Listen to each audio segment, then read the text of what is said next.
आप सुन रहे हैं हॉरर कहानी, वह भी मेरी जुबानी।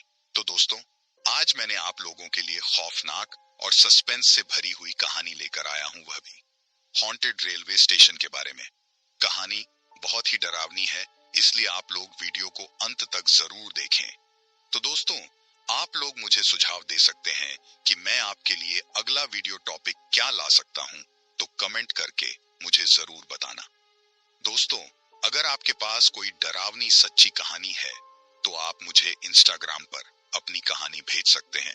वीडियो शुरू करने से पहले मुझे आप सबसे छोटी सी रिक्वेस्ट है कि अगर आप मेरे चैनल पर नए हैं तो मेरे चैनल को सब्सक्राइब करना और मेरी वीडियो को लाइक भी करना।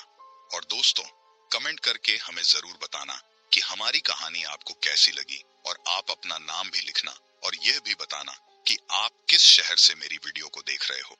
और फिर मेरे आने वाली वीडियो में मैं आप लोगों के नाम बताऊंगा। तो चलिए दोस्तों, बिना समय बर्बाद किए कहानी शुरू करते हैं। मेरा नाम विक्रम है और मैं पिछले 25 सालों से हैदराबाद एक्सप्रेस का लोकोमोटिव ड्राइवर रहा हूँ। ट्रेनों और पटरियों की दुनिया मेरी दुनिया है, मगर 3 साल पहले की वो रात मेरी जिंदगी और रेलवे के बारे में मेरे पूरे नजरिए को बदल कर रख दिया। हर रात की तरह हैदराबाद एक्सप्रेस शाम 7 बजे मुंबई से रवाना होती थी। उस रात भी सब कुछ सामान्य ही चल रहा था। रात गहराने के साथ ही जंगल और सुनसान स्टेशन गुजरते गए। करीब 10:30 बजे डिस्पैचर से एक अजीब सा संदेश आया। विक्रम, अगला स्टेशन पहुंचने से पहले साइडिंग में खड़े रहना। वहां पर मालगाड़ी खड़ी है, उसे रास्ता देना है। ये तो कुछ नया था। रात के इस वक्त मालगाड़ी का क्या काम, लेकिन रेलवे के नियमों का पालन करना जरूरी था। मैंने ट्रेन को धीमे करते हुए साइडिंग की तरफ मोड़ दिया। साइडिंग वीरान थी। दूर से एक मालगाड़ी दिखाई दी, पर वो अंधेरे में किसी भयानक साए की तरह लगी। ट्रेन को रोककर मैंने असिस्टेंट ड्राइवर सतीश को चाय के लिए नीचे भेजा।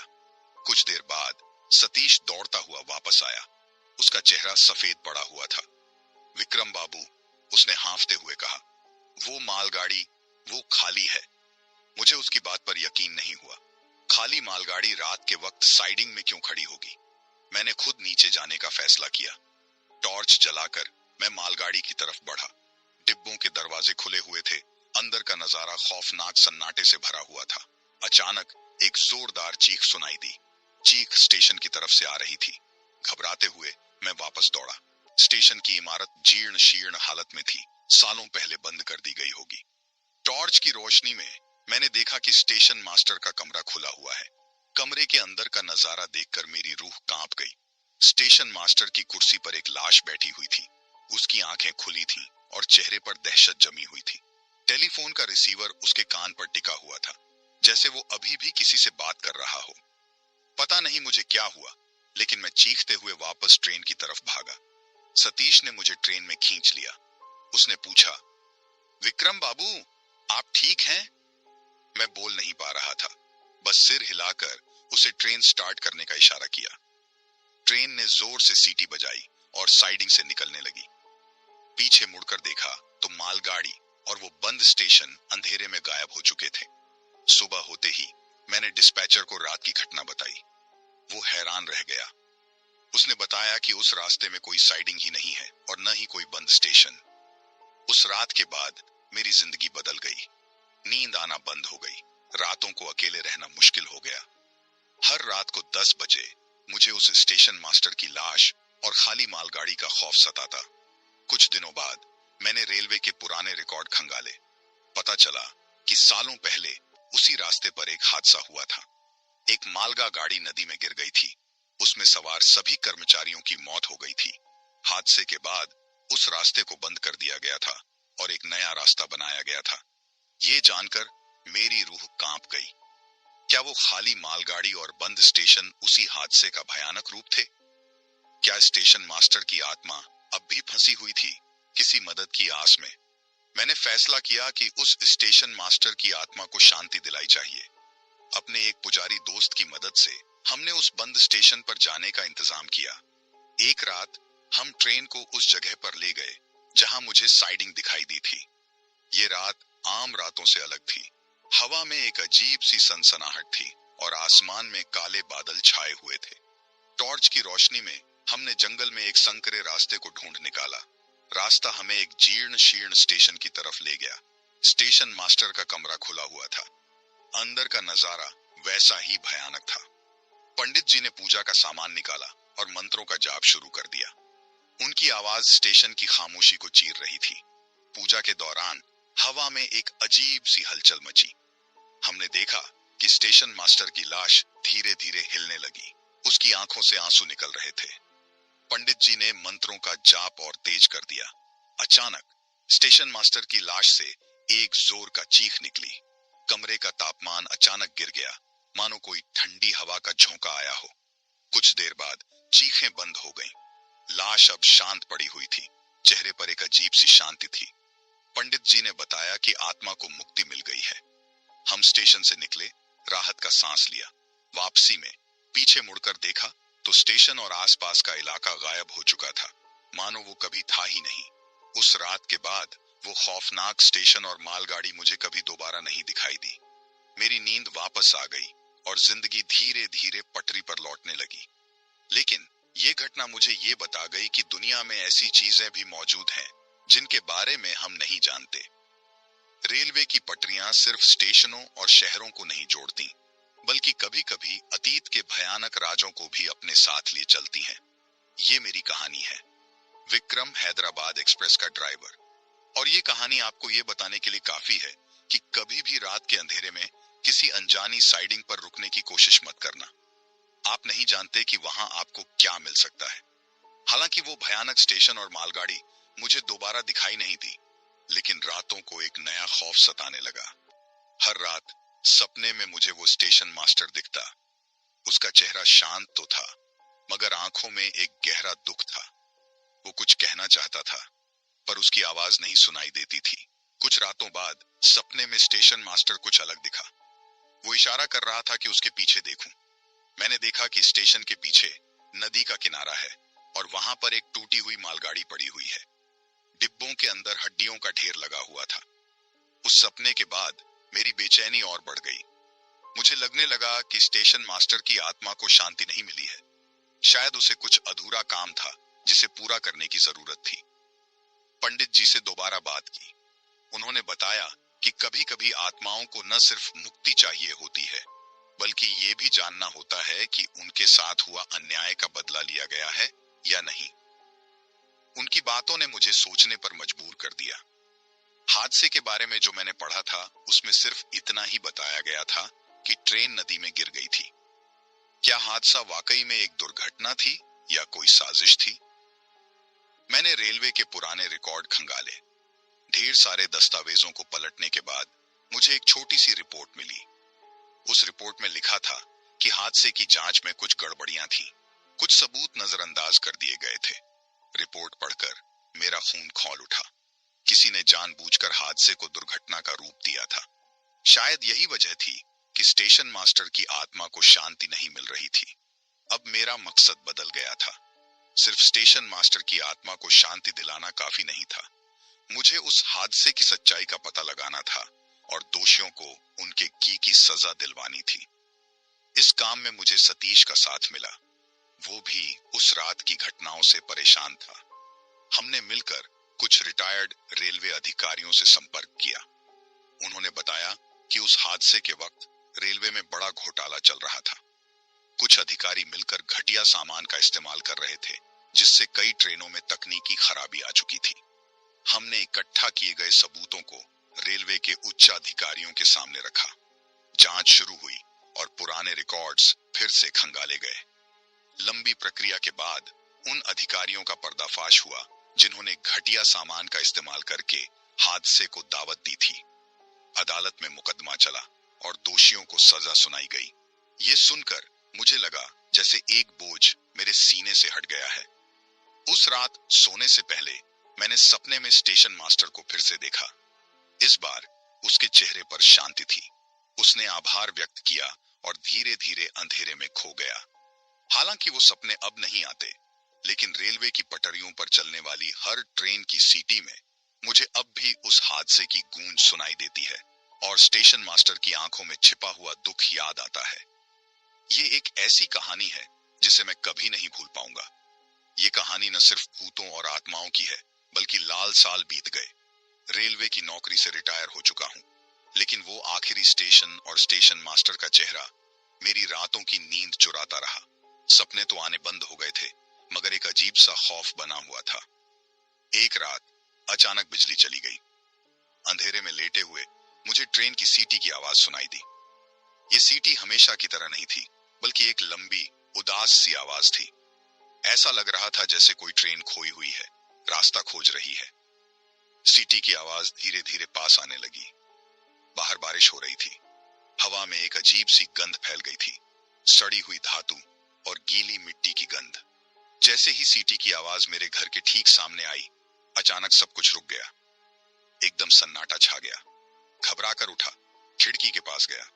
बाहर अंधेरे के अलावा कुछ नहीं दिख रहा था, लेकिन कुछ देर बाद दूर से एक लाल रोशनी दिखाई दी। वो रोशनी धीरे धीरे करीब आ रही थी। मेरा दिल जोरों से धड़कने लगा। ये लाल रोशनी किसी ट्रेन की टेल लाइट जैसी लग रही थी। खुद को रोक नहीं पाया। दरवाजा खोलकर बाहर बरामदे में खड़ा हो गया। बारिश तेज हो गई थी। वो लाल रोशनी अब इतनी करीब थी कि मैं ट्रेन के आकार को भी देख सकता था। ये मालगाड़ी थी, पर ये कोई आम मालगाड़ी नहीं थी। इस मालगाड़ी के डिब्बे जंग खा चुके थे। कुछ डिब्बे खुले हुए थे, उनके अंदर अंधेरा था। सबसे डरावनी बात यह थी कि ट्रेन की खिड़कियों से लाल रोशनी निकल रही थी, मानो ट्रेन के अंदर आग लगी हो। ट्रेन धीमी रफ्तार से मेरे घर के सामने से गुजरी। डर के मारे हिल भी नहीं पा रहा था।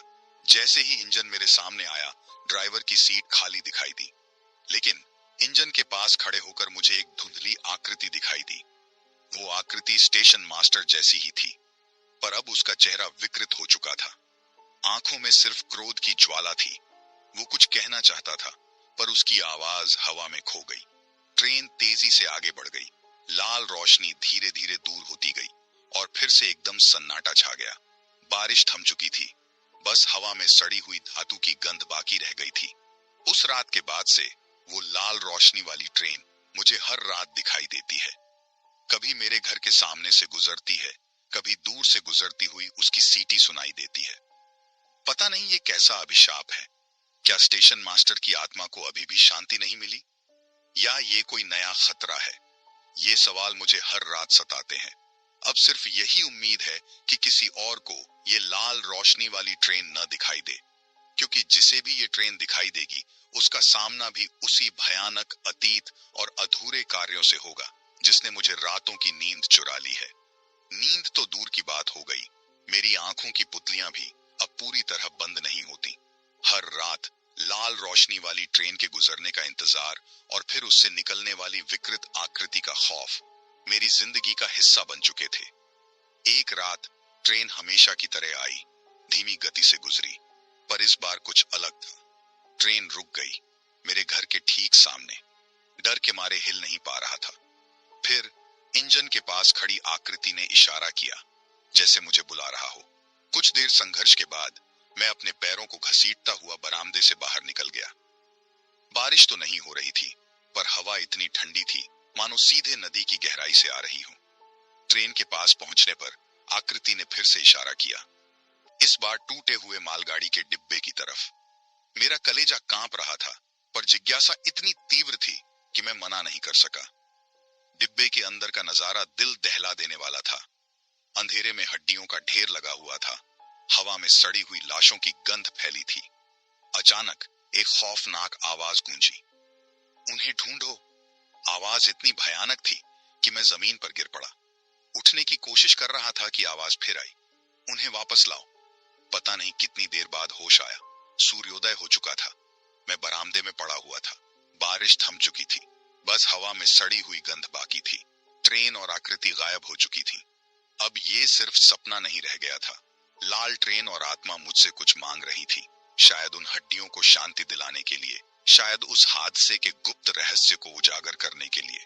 पंडित जी से दोबारा संपर्क किया। वे भी सहमत थे कि आत्मा अधूरे काम के कारण भटक रही है। उन्होंने बताया कि उस हादसे में मरे लोगों की आत्माएं शायद उसी नदी में फंसी हुई हैं जहां ट्रेन गिरी थी। उन्होंने नदी किनारे एक विशेष पूजा का सुझाव दिया, जिससे आत्माओं को मुक्ति मिल सके। सतीश को भी सब कुछ बताया। वो बिना किसी हिच के साथ आने के लिए तैयार हो गया। कुछ दिनों की तैयारी के बाद हम रात में नदी किनारे पहुंचे। बारिश का मौसम था, नदी उफान पर थी। पंडित जी ने पूजा का सामान निकाला, मंत्रों का जाप शुरू कर दिया। हवा में एक अजीब सी हलचल मची। नदी का पानी अचानक तेजी से घूमने लगा, मानो कोई बड़ा जंतु उसके अंदर तड़प रहा हो। अंधेरे में हमें कुछ सफेद आकृतियां पानी के अंदर डूबती उभरती दिखाई दी। पूजा के अंत में नदी शांत हो गई। सफेद आकृतियों का भी कोई पता नहीं चला। पंडित जी ने कहा कि आत्माओं को शायद अब मुक्ति मिल गई है। लेकिन उस रात घर लौटने पर मेरे बरामदे में एक छोटा सा डिब्बा रखा हुआ था। डिब्बा जंग खा चुका था, उस पर लिखे हुए नंबर मिट चुके थे। अंदर से खोलने की हिम्मत नहीं हुई। पता नहीं ये किसने रखा है या उस डिब्बे में क्या है, लेकिन ये एक बात तय है कि मेरी ये कहानी खत्म नहीं हुई है। लाल रोशनी वाली ट्रेन और नदी में डूबी आत्माओं का भयानक राज अब रातों की नींद उड़ी हुई थी। डिब्बे को छूने की हिम्मत नहीं हो रही थी, पर वो मेरे बरामदे में एक खामोश चिल्लाहट की तरह मौजूद था। हर बार उस पर नजर जाती तो रोंगटे खड़े हो जाते थे। कुछ दिनों बाद सतीश आया हुआ था। उसने डिब्बे को देखा और कहा, विक्रम बाबू, इसे खोलना ही होगा। शायद ये ही रास्ता है उस भयानक राज को जानने का और उस लाल रोशनी वाली ट्रेन को रोकने का। उसकी बातों में दम था। हिम्मत जुटाकर हमने डिब्बे का ताला तोड़ा। अंदर का नजारा दिल दहला देने वाला था। जंग लगी रेल की पटरी का एक छोटा टुकड़ा था और उसके साथ एक जली हुई डायरी। डायरी को खोलते हुए हाथ कांप रहे थे। पन्नों पर लिखावट फीकी पड़ चुकी थी, पर जितना पढ़ा खून खौल उठा। वो डायरी उस रेलवे अधिकारी की थी जिस पर घटिया सामान इस्तेमाल करने का आरोप लगा था। डायरी में लिखा था कि वो बेगुनाह था। उसने घटिया सामान नहीं मंगवाया था।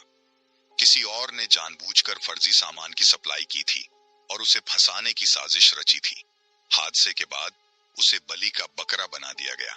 अंतिम पन्ने पर लिखा था, उन्होंने सबूत छिपा दिए हैं, नदी के नीचे पुराने पुल के पास।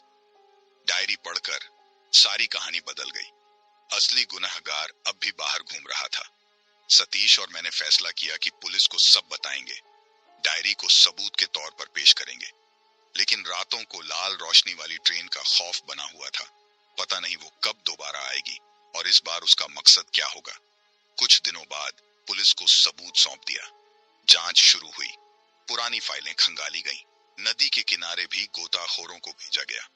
उसी दौरान एक रात वो फिर आई। लाल रोशनी वाली ट्रेन धीमी गति से मेरे घर के सामने रुकी। इंजन के पास खड़ी आकृति और ज्यादा विकृत हो चुकी थी। उसका मुंह चौड़ा होकर एक भयानक चीख निकला। चीख इतनी तेज थी कि आसपास के सारे कुत्ते भौंकने लगे। मैं और सतीश घर के अंदर दुबके हुए थे। खिड़की से बाहर देखने की हिम्मत नहीं हो रही थी। कुछ देर बाद ट्रेन फिर से चल पड़ी। सुबह खबर आई कि नदी से एक बड़ा डिब्बा बरामद हुआ है। अंदर से जले हुए दस्तावेज मिले हैं। फॉरेंसिक जांच से पता चला कि वो दस्तावेज उसी रेलवे घोटाले से जुड़े हुए थे। पुलिस को ये बड़ी सफलता मिली। असली गुनहगारों को पकड़ने के लिए जांच और तेज हो गई। हालांकि मेरी रातों की नींद अभी भी दूर थी। लाल रोशनी वाली ट्रेन तो दिखाई नहीं दी, पर हर रात सपने में वो जली हुई डायरी दिखाई देती। डायरी के अंतिम शब्द, उन्होंने सबूत छिपा दिए हैं, बार बार दिमाग में गूंजते रहते। क्या नदी के नीचे और भी सबूत छिपे हुए हैं? क्या वो हादसा वाकई में एक दुर्घटना नहीं थी, बल्कि किसी बड़ी साजिश का हिस्सा था? ये सवाल मुझे सालते रहते हैं। लाल रोशनी वाली ट्रेन का खौफ और नदी के गहरे राज शायद मेरा पीछा करते रहेंगे जिंदगी भर। ये कहानी सिर्फ भूतों और आत्माओं की नहीं है। ये कहानी लालच, सत्ता और उस अंधेरे की गहराई की है जो इंसान के दिल में पनप सकता है। पुलिस की जांच आगे बढ़ी। रेलवे घोटाले के तार जुड़ते गए। कई बड़े नाम सामने आए, वो लोग जिनके ऊपर सत्ता और दौलत का नशा चढ़ा हुआ था। लेकिन हर रात सपने में जली हुई डायरी और नदी के अंधेरे का खौफ मुझे तड़पाता रहा। उन्होंने सबूत छिपा दिए हैं। ये वाक्य मेरे दिमाग में किसी मंत्र की तरह झपता रहता। एक रात सपने में कुछ अलग हुआ। जली हुई डायरी की जगह नदी का किनारा दिखाई दिया। पुराने जंग खा चुके पुल के पास पानी में कुछ हलचल हो रही थी, मानो कोई भारी चीज डूबने की कोशिश कर रहा हो। सुबह होते ही मैंने सतीश को वो सपना बताया। वो भी रातों को कुछ न कुछ खौफनाक सपने देख रहा था। हम दोनों जानते थे कि ये सिर्फ सपने नहीं हो सकते।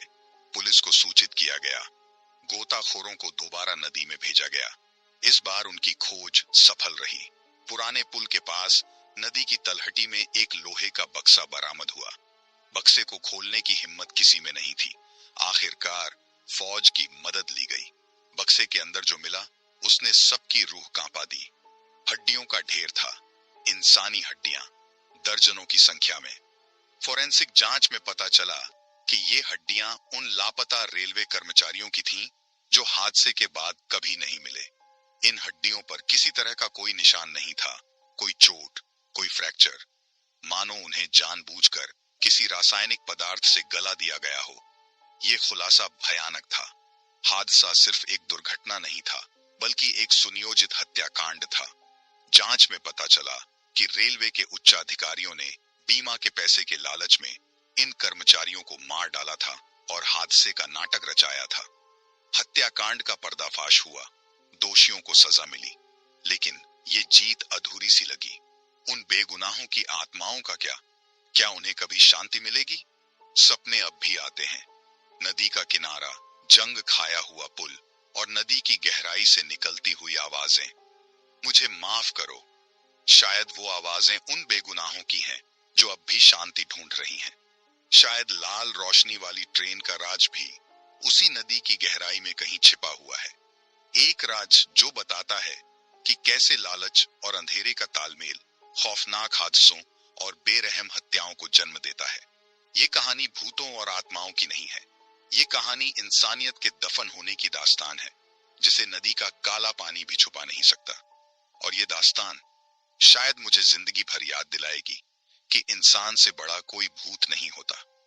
नहीं है, ये कहानी लालच, सत्ता और उस अंधेरे की गहराई की है जो इंसान के दिल में पनप सकता है। पुलिस की जांच आगे बढ़ी। रेलवे घोटाले के तार जुड़ते गए। कई बड़े नाम सामने आए, वो लोग जिनके ऊपर सत्ता और दौलत का नशा चढ़ा हुआ था। लेकिन हर रात सपने में जली हुई डायरी और नदी के अंधेरे का खौफ मुझे तड़पाता रहा। उन्होंने सबूत छिपा दिए हैं। ये वाक्य मेरे दिमाग में किसी मंत्र की तरह जपता रहता। एक रात सपने में कुछ अलग हुआ। जली हुई डायरी की जगह नदी का किनारा दिखाई दिया। पुराने जंग खा चुके पुल के पास पानी में कुछ हलचल हो रही थी, मानो कोई भारी चीज डूबने की कोशिश कर रहा हो। सुबह होते ही मैंने सतीश को वो सपना बताया। वो भी रातों को कुछ न कुछ खौफनाक सपने देख रहा था। हम दोनों जानते थे कि ये सिर्फ सपने नहीं हो सकते। पुलिस को सूचित किया गया। गोताखोरों को दोबारा नदी में भेजा गया। इस बार उनकी खोज सफल रही। पुराने पुल के पास नदी की तलहटी में एक लोहे का बक्सा बरामद हुआ। बक्से को खोलने की हिम्मत किसी में नहीं थी। आखिरकार फौज की मदद ली गई। बक्से के अंदर जो मिला उसने सबकी रूह कांपा दी। हड्डियों का ढेर था, इंसानी हड्डियां, दर्जनों की संख्या में। फॉरेंसिक जांच में पता चला कि ये हड्डियां उन लापता रेलवे कर्मचारियों की थीं जो हादसे के बाद कभी नहीं मिले। इन हड्डियों पर किसी तरह का कोई निशान नहीं था, कोई चोट, कोई फ्रैक्चर, मानो उन्हें जानबूझकर किसी रासायनिक पदार्थ से गला दिया गया हो। यह खुलासा भयानक था। हादसा सिर्फ एक दुर्घटना नहीं था, बल्कि एक सुनियोजित हत्याकांड था। जांच में पता चला कि रेलवे के उच्चाधिकारियों ने बीमा के पैसे के लालच में इन कर्मचारियों को मार डाला था और हादसे का नाटक रचाया था। हत्याकांड का पर्दाफाश हुआ, दोषियों को सजा मिली, लेकिन ये जीत अधूरी सी लगी। उन बेगुनाहों की आत्माओं का क्या? क्या उन्हें कभी शांति मिलेगी? सपने अब भी आते हैं। नदी का किनारा, जंग खाया हुआ पुल और नदी की गहराई से निकलती हुई आवाजें। मुझे माफ करो, शायद वो आवाजें उन बेगुनाहों की हैं जो अब भी शांति ढूंढ रही हैं। शायद लाल रोशनी वाली ट्रेन का राज भी उसी नदी की गहराई में कहीं छिपा हुआ है। एक राज जो बताता है कि कैसे लालच और अंधेरे का तालमेल खौफनाक हादसों और बेरहम हत्याओं को जन्म देता है। ये कहानी भूतों और आत्माओं की नहीं है। ये कहानी इंसानियत के दफन होने की दास्तान है, जिसे नदी का काला पानी भी छुपा नहीं सकता। और ये दास्तान शायद मुझे जिंदगी भर याद दिलाएगी कि इंसान से बड़ा कोई भूत नहीं होता। नहीं होता। लेकिन कभी कभी इंसानों से भी ज्यादा खौफनाक चीजें पैदा हो जाती हैं। वो चीजें जिन्हें हम समझ नहीं पाते, जिन्हें न तो फॉरेंसिक जांच पकड़ सकती है और न ही कानून सजा दे सकता है। हथियारों को सजा मिली, लेकिन सपने थमे नहीं। नदी के किनारे अब भी कुछ हरकत होती है। पुराने पुल के नीचे से आती हुई फुसफुसाहटें अब भी रातों को मेरी नींद चुराती हैं। मुझे माफ करो, ये आवाजें अब दर्द से ज्यादा गुस्से से भरी लगती हैं। एक रात सपने में फिर वही नदी का किनारा दिखाई दिया, लेकिन इस बार कुछ अलग था। फीकी रोशनी में नदी के बीचों बीच एक धुंधली आकृति खड़ी थी। वो आकृति इंसानी नहीं लगती थी, लंबी और दुबली। उसके हाथ पैर अस्वाभाविक रूप से लंबे थे। उसके चेहरे पर आंखें नहीं थीं, बस दो काले गड्ढे थे जो मुझे घूर रहे थे। फिर वही आवाज गूंजी, मुझे माफ करो। लेकिन इस बार आवाज किसी इंसान की नहीं थी, बल्कि किसी खौफनाक जंतु की गुर्राहट जैसी लग रही थी। जैसे ही मैं उस आकृति की तरफ बढ़ने लगा, वो अचानक लाल धुएं में घुल गई। सुबह उठते ही सिर दर्द से दिमाग मानो फट रहा था। सतीश को फोन किया, उसे भी वही सपना आया था। पुलिस को बताने का कोई फायदा नहीं था। वो तो सिर्फ ठोस सबूतों पर ही यकीन करते थे। ये खौफ अब सिर्फ हमारा था, एक ऐसा खौफ जिसे कोई नहीं समझ सकता। कुछ रातों बाद वो फुसफुसाहटें बदल गईं। अब वो हंसी में तब्दील हो चुकी थी, एक ऐसी भयानक हंसी जिसे सुनकर खून जम जाता था। फिर एक रात वो हंसी मेरे घर के अंदर गूंज उठी। मैं और सतीश सहमे हुए कमरे में बैठे थे। अचानक दरवाजा जोर से खुला। कमरे में कोई नहीं था, लेकिन हवा में लाल धुआं भर चुका था। धुएं के बीच से वो आकृति फिर से उभरी। इस बार उसके काले गड्ढे जैसे आंखों से लाल रोशनी निकल रही थी। आवाज गूंजी, तुमने मेरा राज खोला है, अब तुम भी भुगतान दोगे। हम दोनों चीखने लगे, लेकिन आवाज गले में ही अटक गई। आकृति धीरे धीरे हमारी तरफ बढ़ने लगी। तभी अचानक कमरे में तेज रोशनी फैल गई। लाल धुआं छंट गया। आकृति गायब हो चुकी थी। दरवाजे पर पंडित जी खड़े थे। उनके हाथों में एक धागा बंधा हुआ था, जिससे लाल मिर्च निकल रही थी। पंडित जी ने बताया कि ये कोई साधारण भूत या आत्मा नहीं थी। ये एक भयानक इंसानी आत्मा का स्याह जादू था। रेलवे के उन उच्चाधिकारियों ने अपनी काली कमाई से किसी तांत्रिक से सौदा किया था। तांत्रिक ने उनकी आत्माओं को एक भयानक इंसानी आत्मा से जोड़ दिया था। इस भयानक आत्मा का काम था हादसे का रहस्य छिपाना और किसी को भी सच जानने न देना। पंडित जी ने कई दिनों तक पूजा पाठ किया। घर से वो काला जादू टूट गया, लेकिन नदी के किनारे से आती हुई फुसफुसाहटें अभी भी बंद नहीं हुई हैं। क्या वो फुसफुसाहटें अब भी माफी मांग रही हैं, या अब वो धमकियां हैं? ये सवाल रातों को मेरी नींद उड़ा देता है।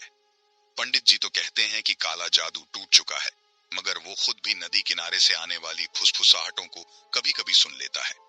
वो फुसफुसाहटें अब इंसानी आवाजों जैसी भी नहीं लगती, बल्कि गहरी खाई से निकलती हुई ठंडी हवाओं का शोर जैसी है। एक रात वो हवाओं का शोर तूफान बन गया।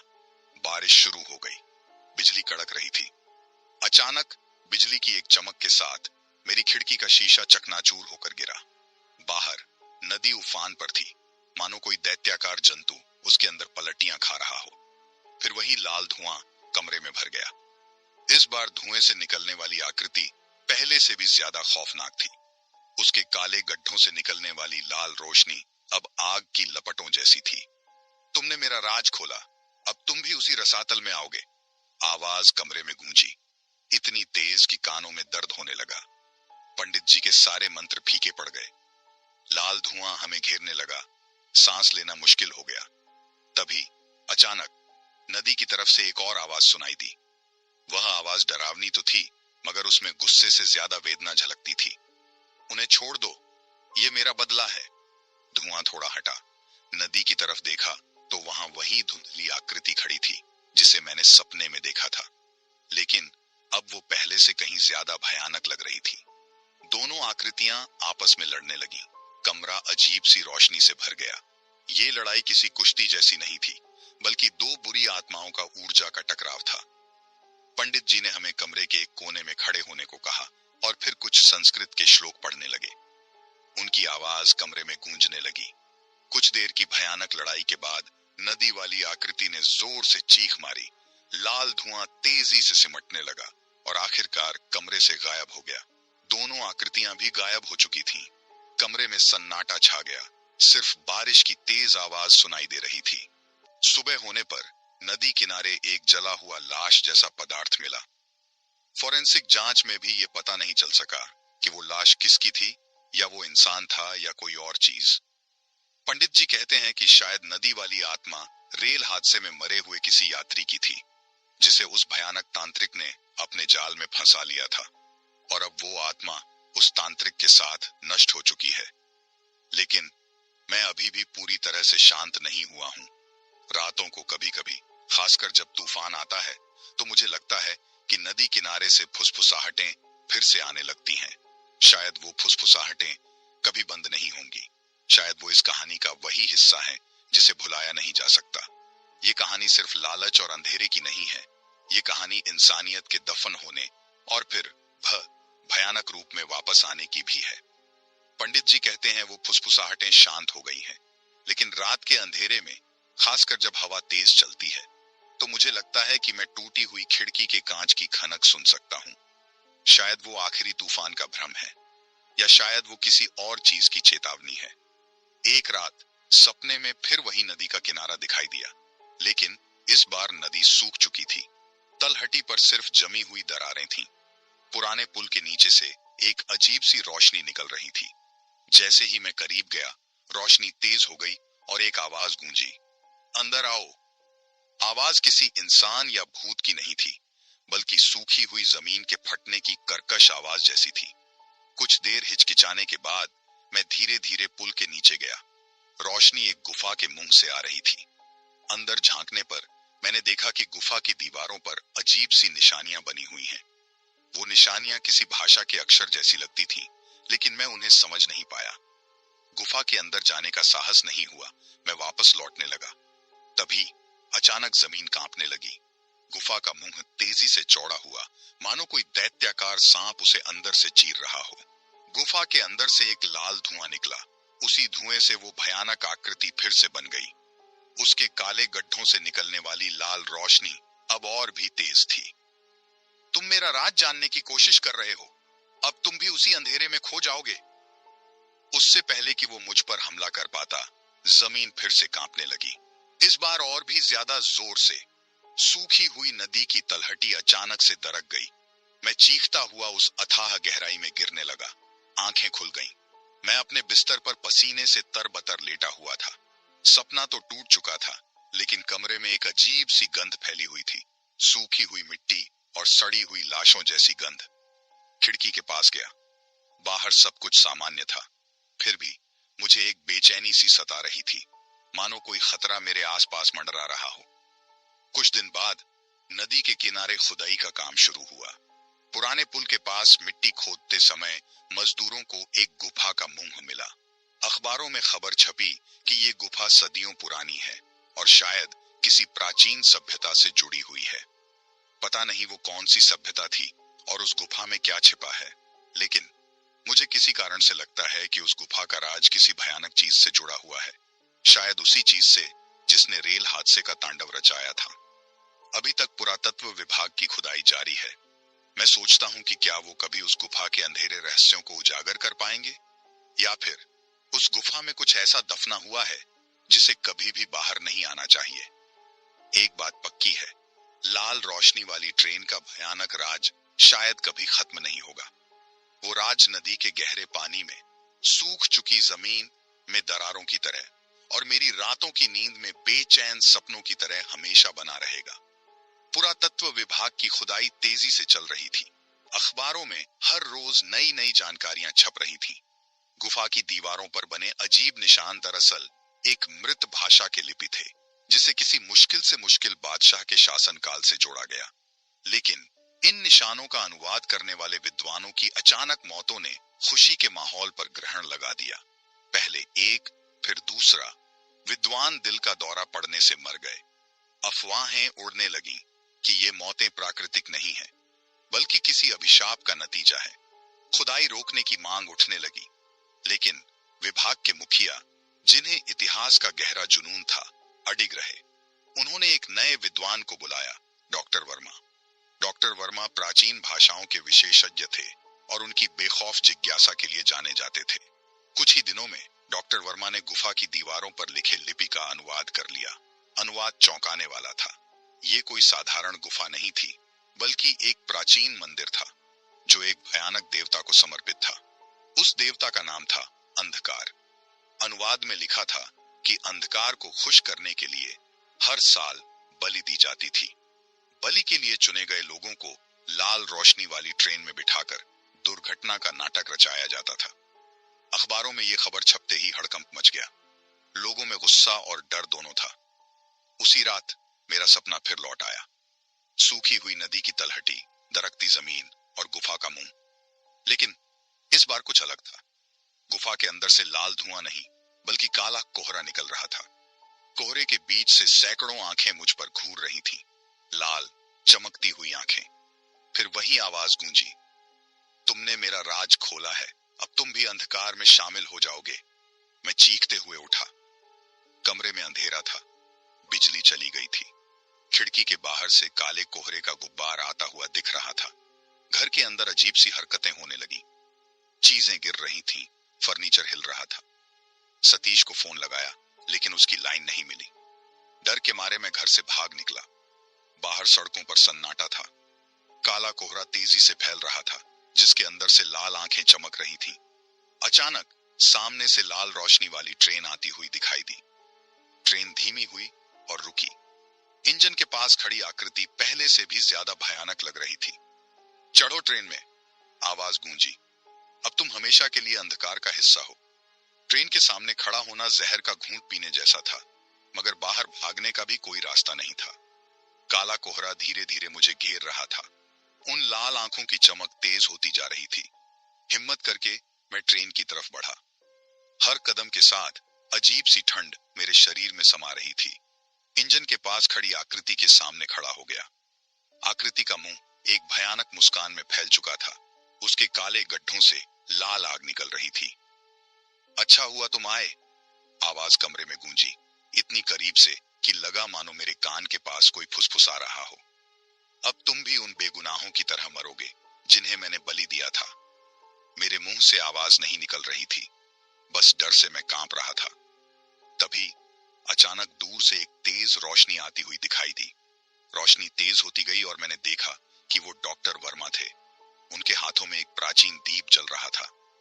अंधकार को अंधकार से ही हराया जा सकता है, डॉक्टर वर्मा चिल्लाए। उनकी आवाज में अदम्य साहस था। दीप की रोशनी से काला कोहरा थोड़ा पीछे हटा। डॉक्टर वर्मा ने दीप को ट्रेन के इंजन के पास फेंक दिया।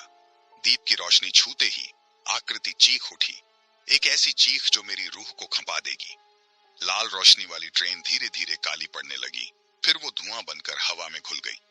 काला कोहरा भी छंट गया। लाल आंखें गायब हो गईं। डॉक्टर वर्मा मेरे पास आए। उनके चेहरे पर थकान के साथ साथ एक अजीब सी चमक थी।